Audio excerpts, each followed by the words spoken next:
Una vez más, un gusto poder volver a saludarlos en este momento y poder extenderles una cordial y sincera bienvenida a esta serie de temas apocalípticos, voces y señales del tiempo del fin o acerca del tiempo del fin.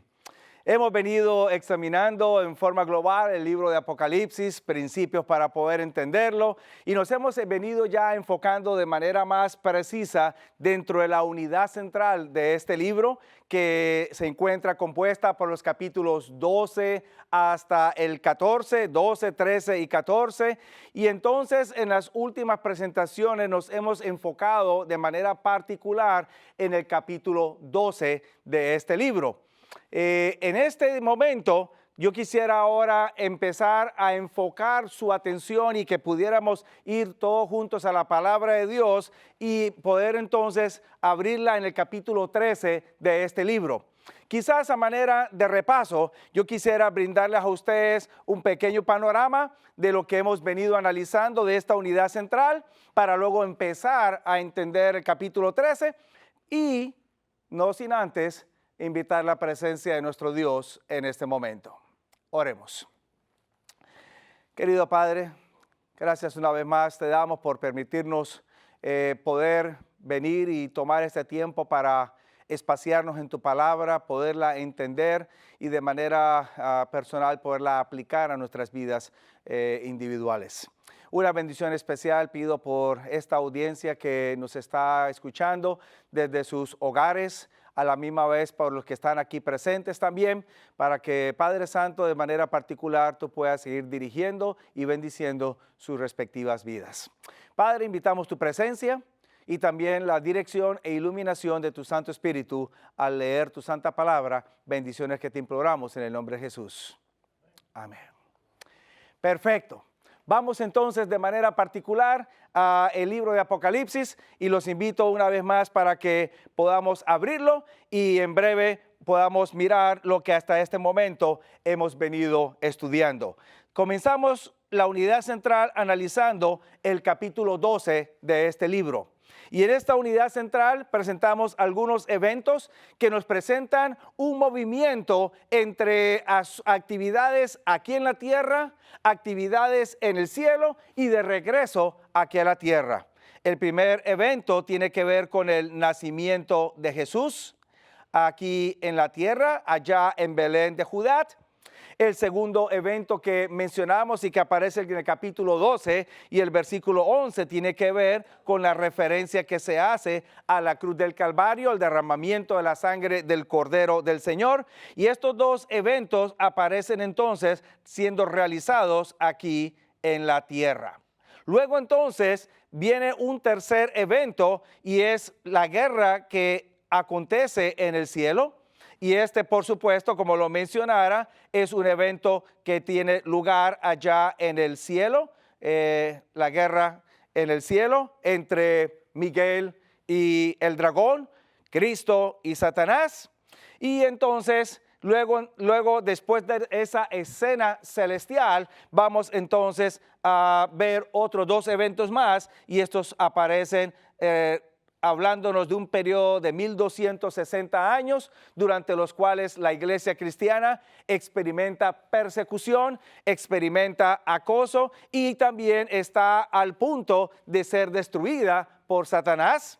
Y luego entonces un evento que ocurre en el tiempo del fin, y estos dos una vez más trasladan las escenas a la tierra. Este es lo que presenta el capítulo 12 del libro de Apocalipsis. Nos enfocamos en los primeros, en el primero y en el tercero, los eventos en la tierra. En nuestra última presentación estuvimos analizando el evento que acontece en el cielo, y esto entonces nos prepara para empezar a analizar el capítulo 13. Quisiera de manera particular invitarlos a que leamos algo, porque lo que vamos a estudiar en el capítulo 13 ahora va a ser una ampliación de los últimos dos eventos que aparecen en el capítulo 12.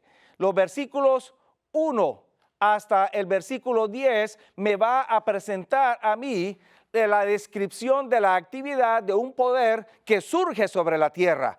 Ese dragón que persigue a la mujer por 1260 años, en realidad ahora en Apocalipsis 13 me va a decir a mí que el diablo utiliza una instrumentalidad humana para atacar y querer destruir a la iglesia del Señor, y esa instrumentalidad Juan la describe como una bestia que surge o que sale de la mar. Primeros 10 versículos de este capítulo. Luego entonces, la segunda parte del capítulo 13, que son los versículos 11 hasta el versículo 18, me va a decir a mí entonces, ahora Juan, que en el tiempo final, cuando una vez más el dragón se llena de ira y se va a perseguir a la mujer y va contra el resto de la descendencia de ella o la simiente de ella, en realidad el ataque del diablo se va a realizar ahora a través de dos instrumentos humanos. El primero es la primera bestia que surge de la mar, y el segundo instrumento es la segunda bestia, y esta surge de la tierra. Ahora, son dos instrumentos que el diablo va a utilizar en este tiempo final. Mientras que en la primera etapa utiliza uno nada más, y ese uno termina siendo identificado, en la segunda parte va a utilizar ahora dos instrumentos para que entonces sea más difícil identificar quién es el enemigo de la iglesia del Señor que va a pretender atacar y querer destruirla. Ahora, les brindo entonces dos detalles generales para que tengamos en cuenta dentro de este capítulo 13 del libro de Apocalipsis. En primer lugar, el capítulo 13 no solamente me presenta como protagonistas a dos bestias, sino que también me describe que estas dos bestias tienen diferentes orígenes o surgen de diferentes lugares. La primera bestia surge de la mar. La segunda bestia surge de la tierra. Y cuando entonces empezamos a analizar, vamos a encontrar que las escenas que se encuentran registradas en el capítulo 13, los primeros 10 versículos, donde se me empieza a describir a esa bestia de la mar, son escenas que nos recuerdan o reflejan a Daniel capítulo 7.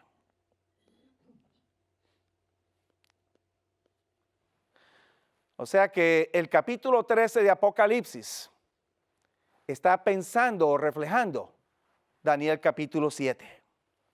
La segunda parte de Apocalipsis 13 ahora se enfoca es en la parte de Daniel capítulo 8.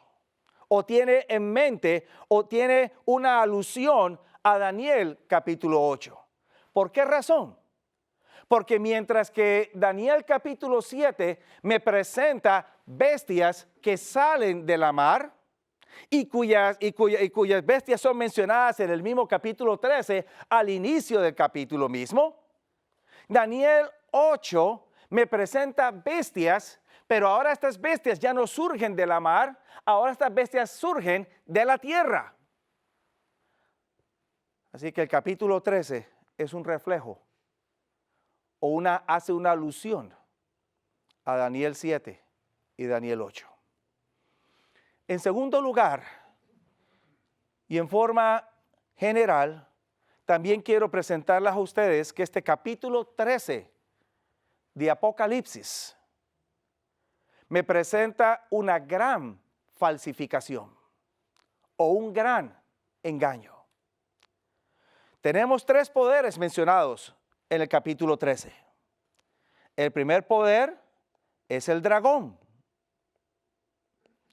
El segundo poder es la bestia que surge de la mar. Y el tercer poder es la segunda bestia, que también se conoce como la imagen de la bestia, que surge de la tierra. Ahora, hay algunos detalles que aparecen en este capítulo 13 que me ayudan a ver un elemento de falsificación que se va a introducir dentro de este capítulo 13. Cuando usted va al capítulo 13, y les voy a hacer las referencias, pero no vamos a leerlas todas, solamente les voy a dar las referencias. Por ejemplo, el capítulo 13 me dice a mí en el versículo 2 que el dragón es la entidad que le da todo su poder y le da todo su trono a la bestia. Cuando usted va al versículo 5, me dice a mí que a la bestia le es dada una grande boca o una boca para hablar grandezas y blasfemias. También me dice allí que le es dada a la bestia autoridad para realizar o para obrar por 42 meses. Versículo 7, le es dada también a la bestia realizar guerra o batalla, pelea contra los santos. O sea que las actividades que realiza la bestia no las hace por iniciativa propia, sino que las hace porque alguien le está dando la autoridad, alguien le está dando el poder. El dragón aparece como aquel que tiene trono, como aquel que tiene poder, y es el que lo imparte para que los demás obren. La bestia no hace nada, o la imagen de la bestia no hace nada sin que el dragón le dé a ellos para que hagan.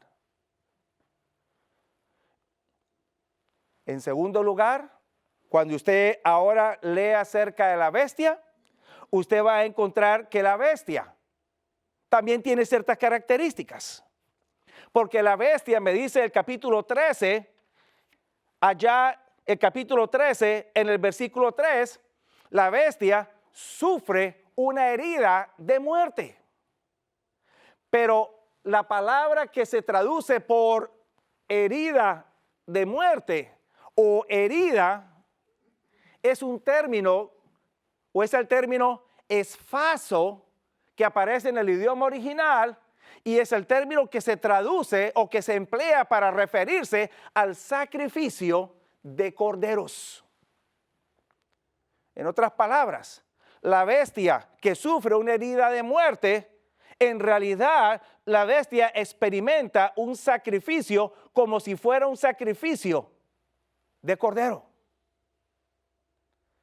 Pero luego me dice que ese sacrificio o esa herida de muerte es sanada. En otras palabras, de muerte regresa a la vida.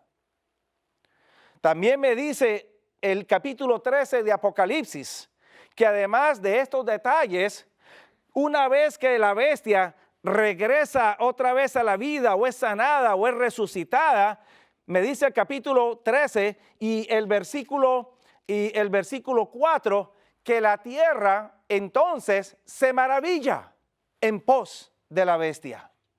La bestia atrae a la tierra, atrae a los habitantes de la tierra.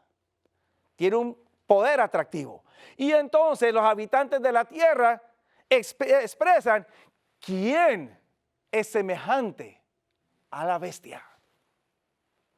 Allí mismo en el versículo, ¿quién es semejante a la bestia? Lo cual me da ciertas características también de este poder. Cuando vamos al tercer poder, la imagen de la bestia, allá en el capítulo 13, a partir del versículo 11 en adelante, me dice a mí que este poder hace descender fuego del cielo. Y a través de ese fuego del cielo realiza falsos milagros, falsas señales y engaña a la gente. Ahora, no solamente el capítulo 13 me presenta una alusión a los capítulos 7 y 8 de Daniel, sino que a través de esas características de estos tres poderes, dragón, bestia e imagen, me está presentando que va a haber también una gran falsificación. Y esa falsificación tiene que ver con la Trinidad. En otras palabras, estos tres poderes se presentan como una falsa Trinidad. El Padre, que es el que da poder, tiene su trono, es falsificado por el dragón, que tiene trono y tiene autoridad y la da. Jesús, quien no habla sino lo que el Padre le dé que hable, quien no obra o hace algo sin que el Padre le diga que obre, es falsificado a través de la bestia que habla y obra porque le es dado por parte del dragón. Pero además también el sacrificio de Jesús es falsificado por la bestia, porque la bestia también presenta un sacrificio como si fuera de cordero, pero luego vuelve a la vida, como Jesús fue sacrificado y volvió a la vida. Y Jesús mismo explicó allá en San Juan el capítulo 3, que Él, si fuere levantado, a todos atraería a sí mismo. La bestia que también, cuando vuelve a la vida, atrae a la tierra a sí misma, porque los moradores de la tierra se maravillan en pos de la bestia. Y luego entonces la gente empieza a exclamar, ¿quién es semejante a la bestia? Y el nombre Miguel, que lo analizamos en la ocasión anterior, significa ¿quién semejante o quién como Dios? O sea, una completa falsificación de la segunda persona de la Trinidad. Y cuando vamos entonces a la imagen de la bestia, ya creo que no sea muy difícil entender a quién está falsificando, porque ésta hace descender fuego del cielo y ese fuego del cielo permite que las gentes hagan milagros y señales y sean engañados por ellas. Una referencia a Hechos capítulo 2, cuando el Espíritu del Señor descendió sobre la tierra en forma de lenguas de fuego y hubo como resultado señales y milagros que reavivaron a la iglesia cristiana. Así que cuando usted, mi querido amigo, se sienta a leer el capítulo 13 de Apocalipsis, tenga en cuenta estos detalles para que entonces pueda usted tener una mejor comprensión de este capítulo. Ahora, en este tema, quiero enfocarme de manera particular en la primera mitad del capítulo 13 de Apocalipsis. Capítulo 13, versículos 1 al 10. ¿Por qué la actividad en la tierra que realiza la bestia? Hagamos un par de conexiones. Usted se acordará que en el tema anterior o en la presentación anterior, este servidor mencionó que hubo una batalla en el cielo, según lo describe Apocalipsis capítulo 12, versículo 7 en adelante. Y esa batalla entre Miguel y el dragón termina con victoria de Miguel sobre el dragón. Analizamos la identidad de los personajes. El dragón representa a Satanás, Miguel representa a Jesús. Y entonces, como resultado de la derrota de Satanás, él es lanzado fuera del cielo. Y mencionamos algunas referencias en el libro de Apocalipsis que nos indican a nosotros que este lanzamiento ocurrió no en el principio, antes de la creación de la tierra, sino que ocurrió después de que Jesús nació en la tierra, murió, ascendió al cielo y entonces hubo la batalla en el cielo y lanzó al diablo fuera del cielo. Evento que ocurre allá en el primer siglo de la era cristiana. Este mismo evento es referido en forma particular precisa y directa por el apóstol Juan allá en su evangelio en el capítulo 12 y en el versículo 31, cuando él registra las mismas palabras de Jesús, cuando Jesús expresa: ahora es el juicio de este mundo, ahora el príncipe de este mundo será echado fuera. O sea que Jesús en su ministerio claramente declara que todavía había un lanzamiento pendiente contra el diablo. Y ese lanzamiento pendiente se realizaría por él en el cielo, una vez que él ascendiera al cielo. Qué interesante. Juan, tanto en Apocalipsis como en su evangelio, registran el mismo evento. Ahora bien, ¿qué sucede con el lanzamiento de Satanás fuera del cielo? El texto bíblico me dice en el capítulo 12, allá a partir del versículo 10 en adelante, que el diablo ha sido lanzado fuera y ahora sabe que le queda poco tiempo y entonces va contra la iglesia. Y el capítulo 13 me dice: va contra la iglesia utilizando un instrumento que se denomina bestia. ¿Qué representa este instrumento? Entendámoslo.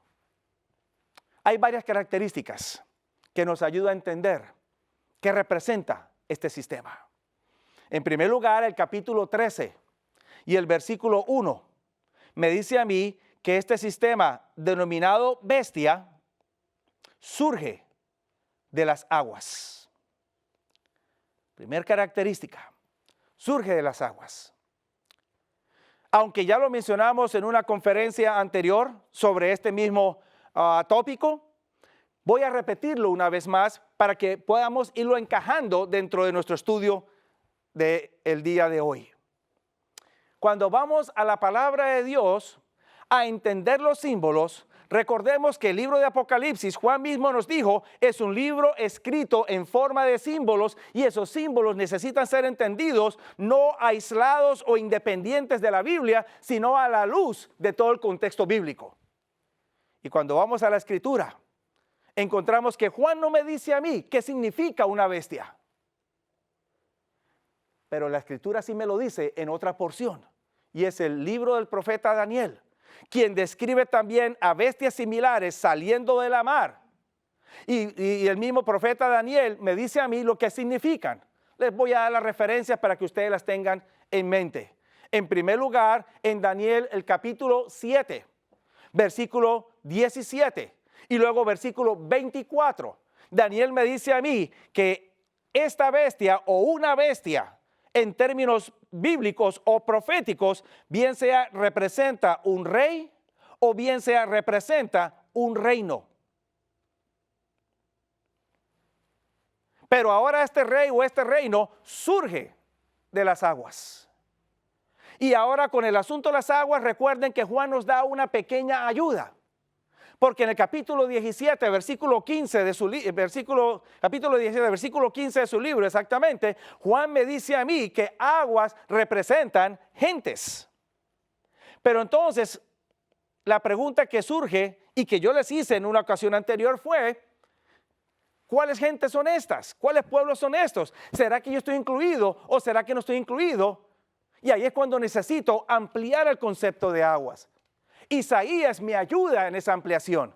Y allá en el capítulo 57, versículos 20 y 21, Isaías me dice a mí que estas gentes no son todos los habitantes de la tierra, sino que son un grupo particular que habita sobre la tierra. Isaías los llama impíos, que son como la mar, que no tienen paz, no tienen tranquilidad. Y luego entonces Isaías de manera particular en el capítulo 8 de su libro me ayuda a entender más que estas gentes, estos impíos, están dispuestos a pelear. Son representados como ejércitos que van a pelear contra el pueblo de Dios.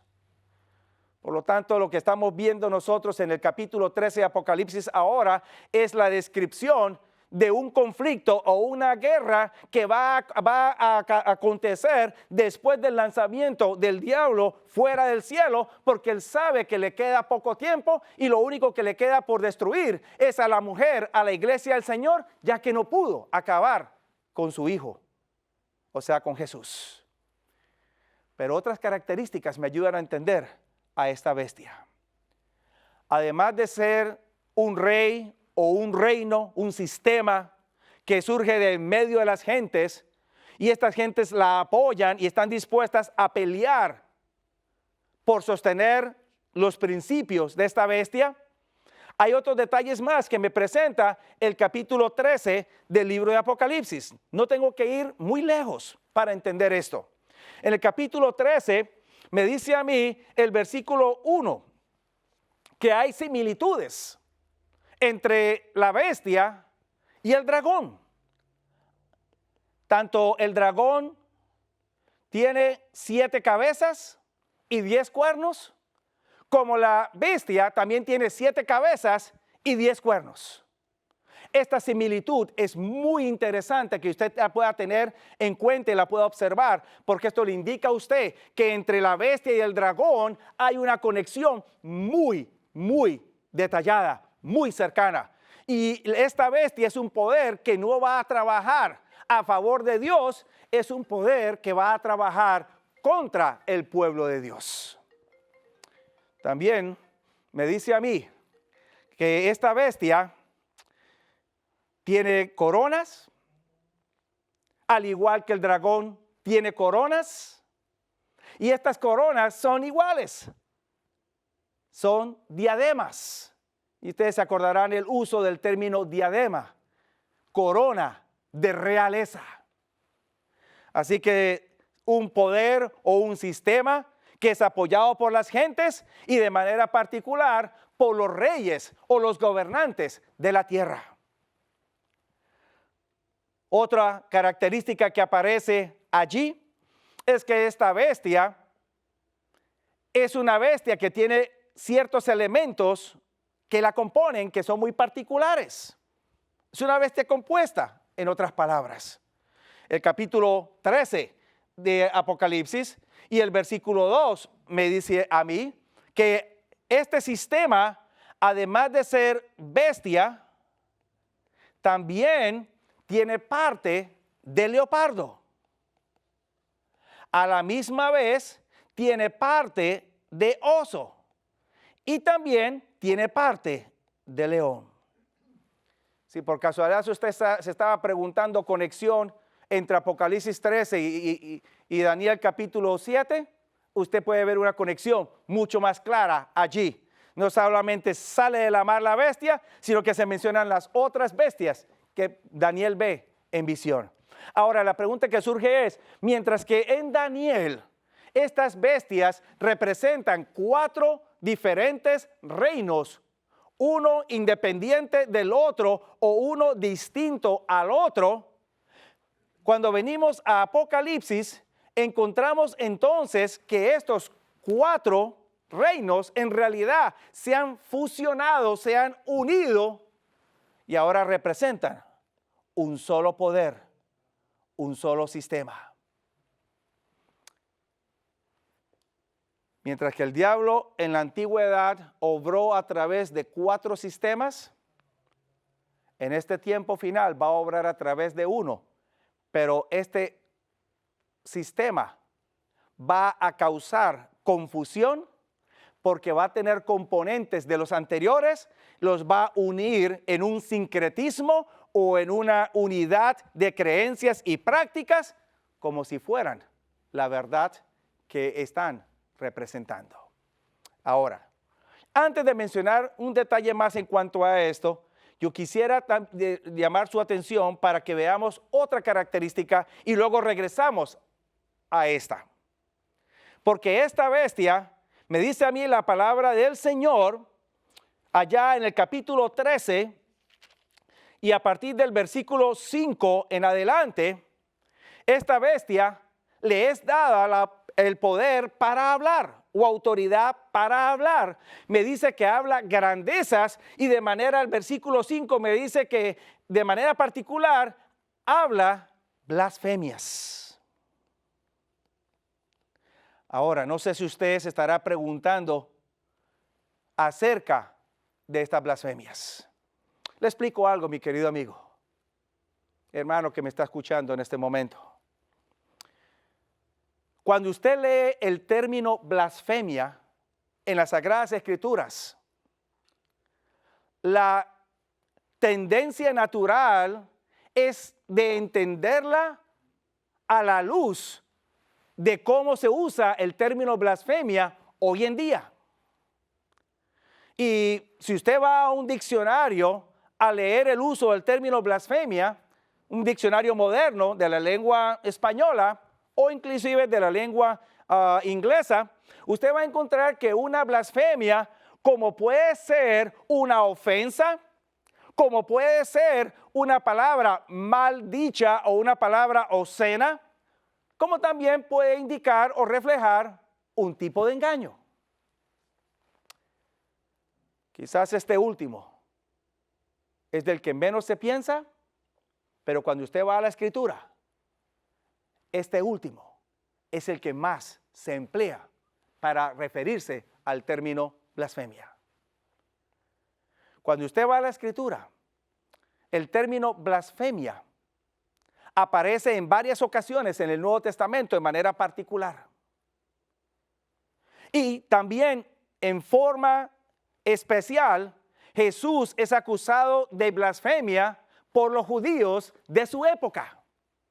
La primera ocasión, les doy las referencias. Aparece allá en el Evangelio según San Marcos, en el capítulo 2, de los primeros 7 versículos, donde allí el evangelista describe una actividad que Jesús está realizando dentro de una casa. La casa está abarrotada de gentes, Jesús está dentro, está hablando, está enseñando y viene un grupo de personas trayendo sobre una camilla a un paralítico que no puede moverse. Estos no pueden introducir al paralítico ni por la puerta ni por la ventana. Finalmente terminan abriendo un hueco en el techo, descienden al paralítico, lo ponen cerca donde Jesús está y cuando Jesús lo ve, Jesús se coloca en pie y le dice: confía, hijo, tus pecados te son perdonados. Y es en ese momento cuando parte de los que estaban presentes allí, que eran fariseos, dentro de sí mismo piensan: blasfemia. ¿Quién puede perdonar pecados sino solo Dios?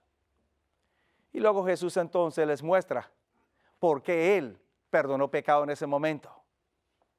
Jesús les muestra que Él es Dios porque les lee a ellos el pensamiento, actividad que solamente puede realizar el ser divino. ¿Qué es más fácil? ¿Decirle a este hombre, tus pecados te son perdonados? ¿O decirle a este hombre, levántate, toma tu camilla y anda? Y finalmente Jesús lo sana, toma su camilla y se va. Blasfemia se utiliza para referirse a la actividad de pretender perdonar pecados sobre la tierra. Ahora bien, en el caso de Jesús, ¿tenía Jesús el poder o la autoridad de perdonar pecados? ¿Qué creen ustedes? ¿La tenía? Claro que sí. Jesús es Dios y en ese mismo momento les probó que era Dios porque les leyó el pensamiento, algo que solamente el ser divino puede hacer. Este sistema denominado bestia será un poder que en la tierra pretenderá perdonar pecados a las gentes. En segundo lugar, si usted va allá al Evangelio según San Juan, en el capítulo 10, usted va a encontrar otro episodio u otro encuentro entre Jesús y los líderes religiosos de Israel en aquella época. Y entonces ellos están ahora dispuestos a apedrear a Jesús y Jesús les pregunta a ellos en el capítulo 10, tantas cosas buenas he hecho delante de vosotros, ¿por cuál de ellas me queréis apedrear? Y la respuesta de estos líderes religiosos es: no te apedreamos por las buenas cosas que hayas hecho, te apedreamos porque tú, siendo hombre, te haces Dios. Y entonces Jesús allí defiende una vez más su caso. Y Jesús les presenta a ellos: ¿no dice vuestra ley, dioses seréis?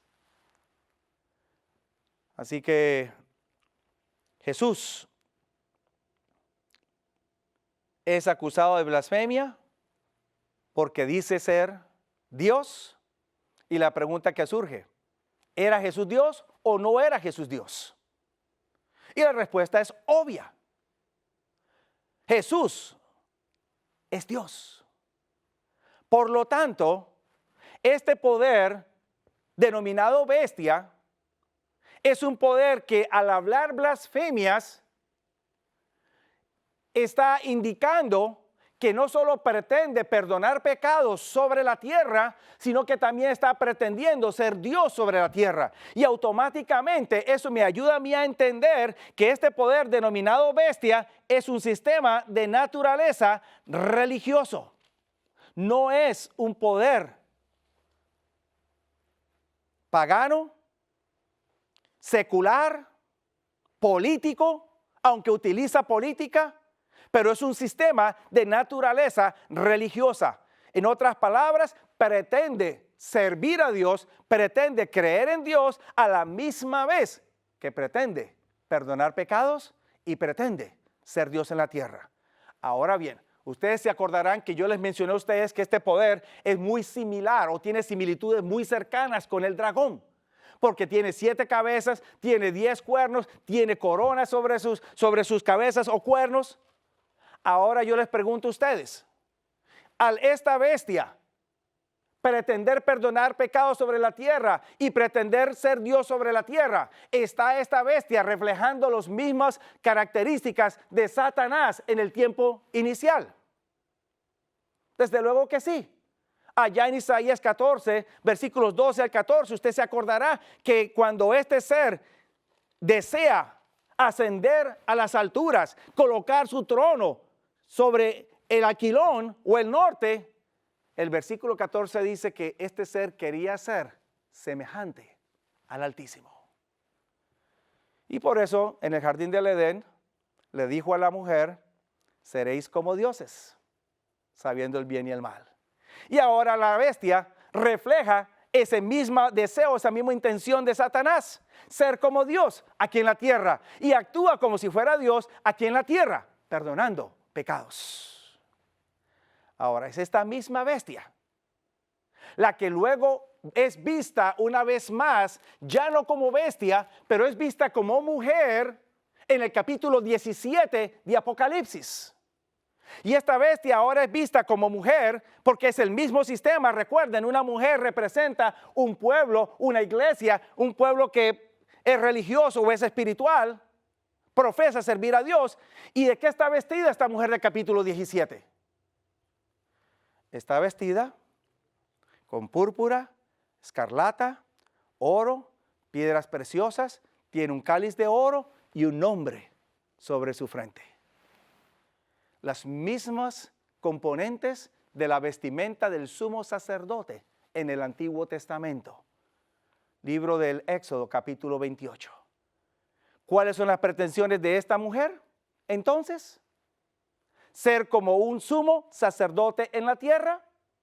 ¿Y cuál era el trabajo del sumo sacerdote? Era ilustrar la obra redentora de Jesús en el cielo. Por lo tanto, la labor de esta mujer era o es ser como Cristo aquí en la tierra. Así que esta bestia es un sistema religioso. Por lo tanto, al regresar una vez más a los 4 poderes que aparecen y que componen a este sistema, bestia, leopardo, oso y león, este sistema ahora lo que el diablo ha hecho es unificar características religiosas dentro de un nuevo sistema religioso para confundir al pueblo de Dios. Para que el pueblo de Dios entonces, mientras profesa creer en Dios, sigue creencias y prácticas que no son instruidas por Dios. Una vez más, el sincretismo, la mezcla para engañar al pueblo de Dios. ¿Qué obtiene del león? Que en el Antiguo Testamento, en Daniel, representaba a Babilonia.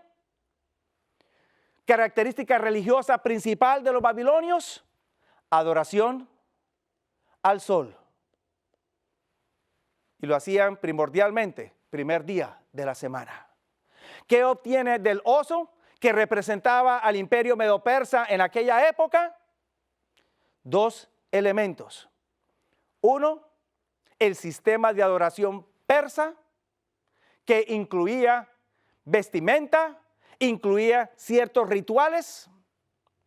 Y en segundo lugar, incluía también la creencia en un infierno eterno. ¿Qué obtuvo? Del leopardo, que representaba al imperio griego, la creencia principal de los griegos se basaba en la inmortalidad del alma. Y la bestia, que representaba a Roma. Entonces, de este sistema obtiene su idioma y obtiene su estructura política. Perfecto. Todas estas características en un solo sistema. Este poder denominado bestia hablaría o utilizaría el sistema romano, tanto de hablar latín como la estructura política en la cual se organizaba el imperio romano. Diócesis, lugares pequeños con capital. Arquidiócesis, lugares más grandes con capital. El título del emperador era pontífice máximo o sumo pontífice, términos que hoy en día se utilizan de forma religiosa. Este es un sistema que también entonces enseñaría que el alma tendría su periodo inmortal. Cuando la persona muere, el cuerpo es enterrado, pero el alma y el espíritu divagan por diferentes lugares. No ha muerto completamente. Este es un sistema que enseñaría que habría un tormento por la eternidad para todos los impíos, y entonces pretendería adorar a Dios en el primer día de la semana, en el día dedicado a la adoración del sol, y que hoy en día se denomina como domingo. Un sistema religioso que incluye todas estas características y que entonces la iglesia en cierta manera ahora la empezaría a adoptar. Todas estas características me están apuntando hacia un solo sistema.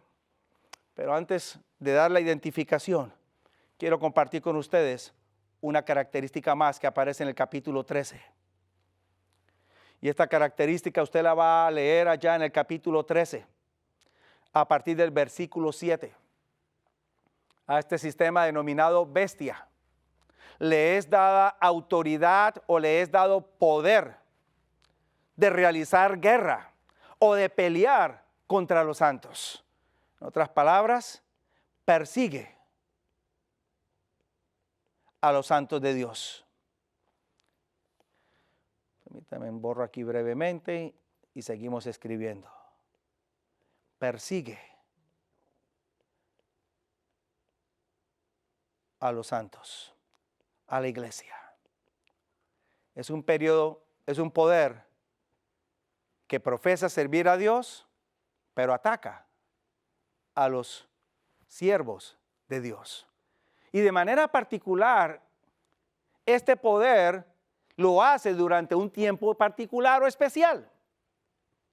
Recuerden que Apocalipsis 12 me dice a mí que la mujer se le dan alas para que ésta vuele y huya al desierto. Y en el capítulo 12 me dice a mí, en el versículo 6, que esta mujer huye por 1260 días o años. Luego, haciendo la conexión en el versículo 14 del mismo capítulo 12, me habla a mí que ahora la iglesia es perseguida por 3 tiempos y medio.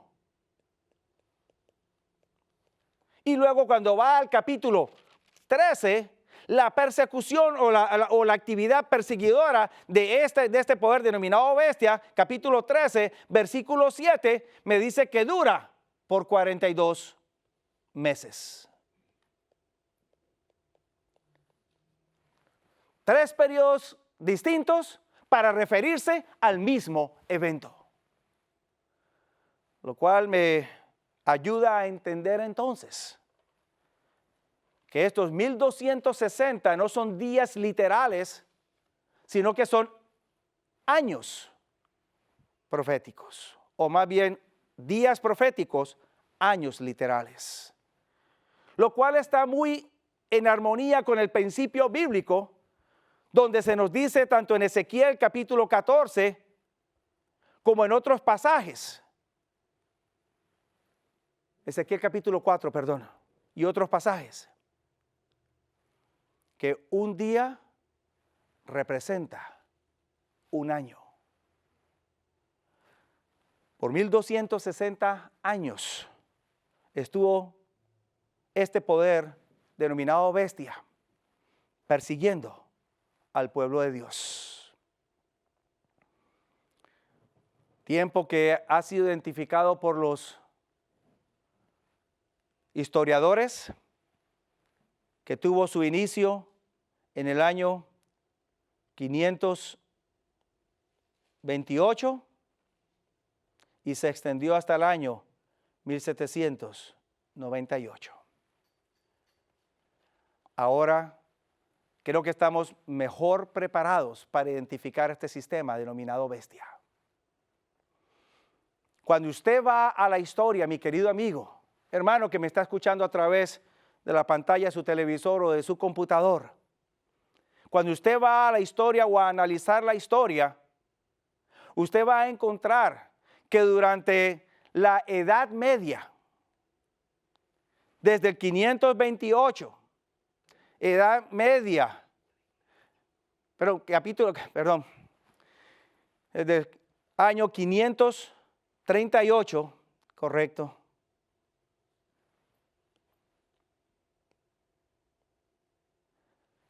año 538, me estaba pasando un poquito por alto la fecha, del 538 hasta el año 1798, época de la Edad Media, tanto baja como la Edad Media alta, según los historiadores la describen y la dividen o la estructuran.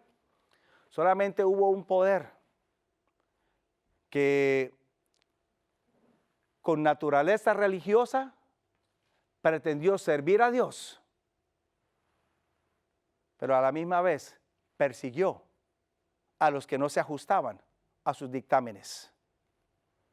Y este poder es conocido en la historia como el poder de Roma papal.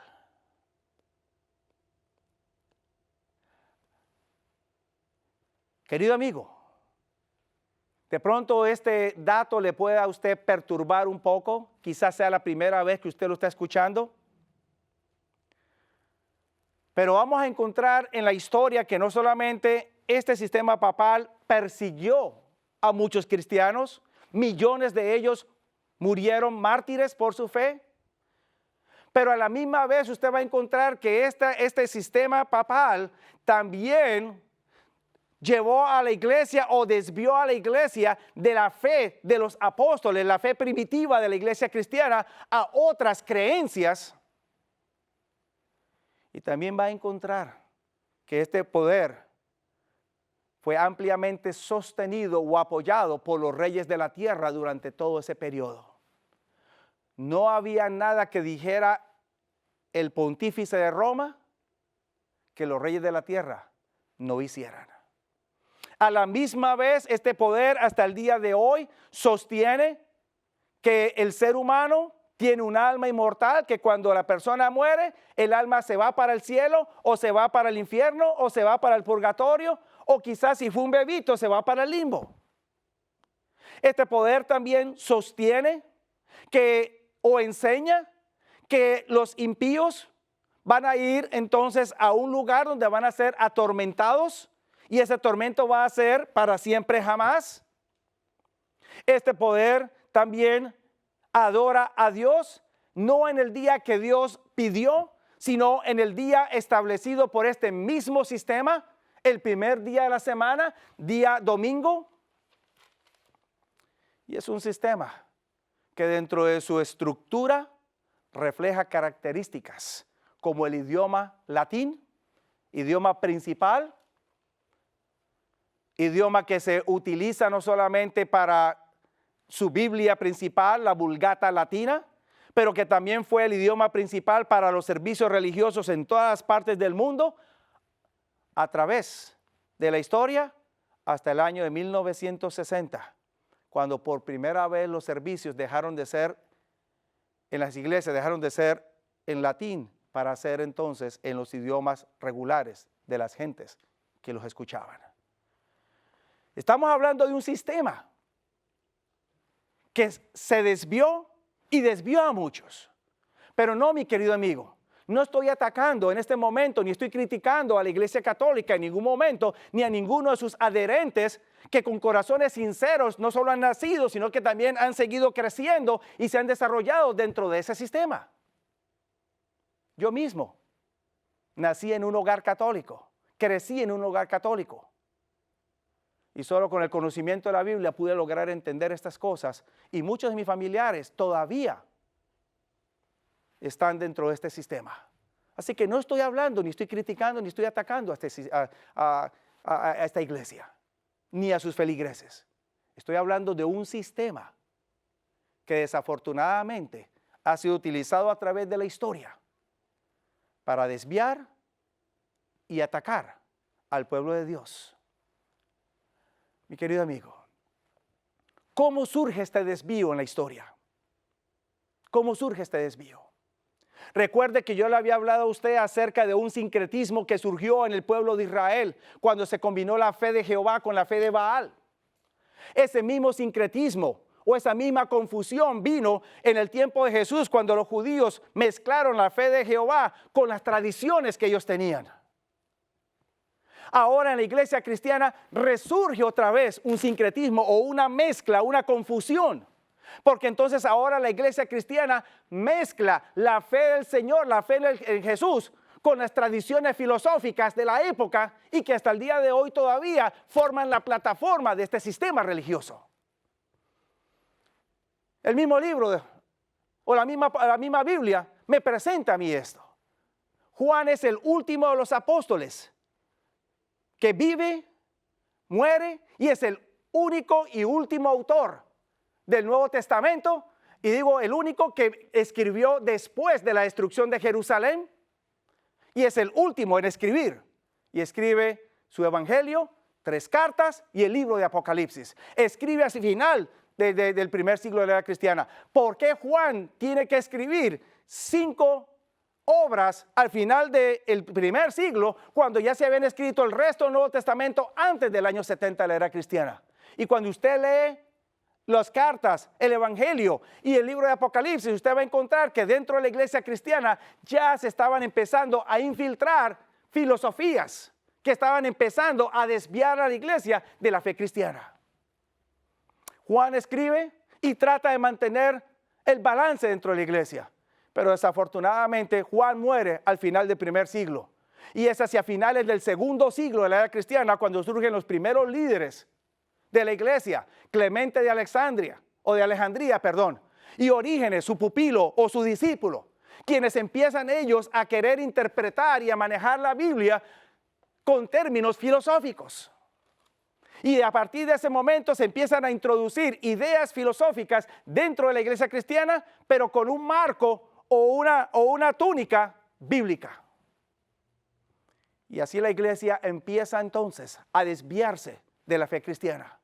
Empiezan entonces a introducirse creencias, como por ejemplo, servicios para los muertos, adoración a las imágenes, creencia en inmortalidad del alma, creencia en un fuego eterno, etc.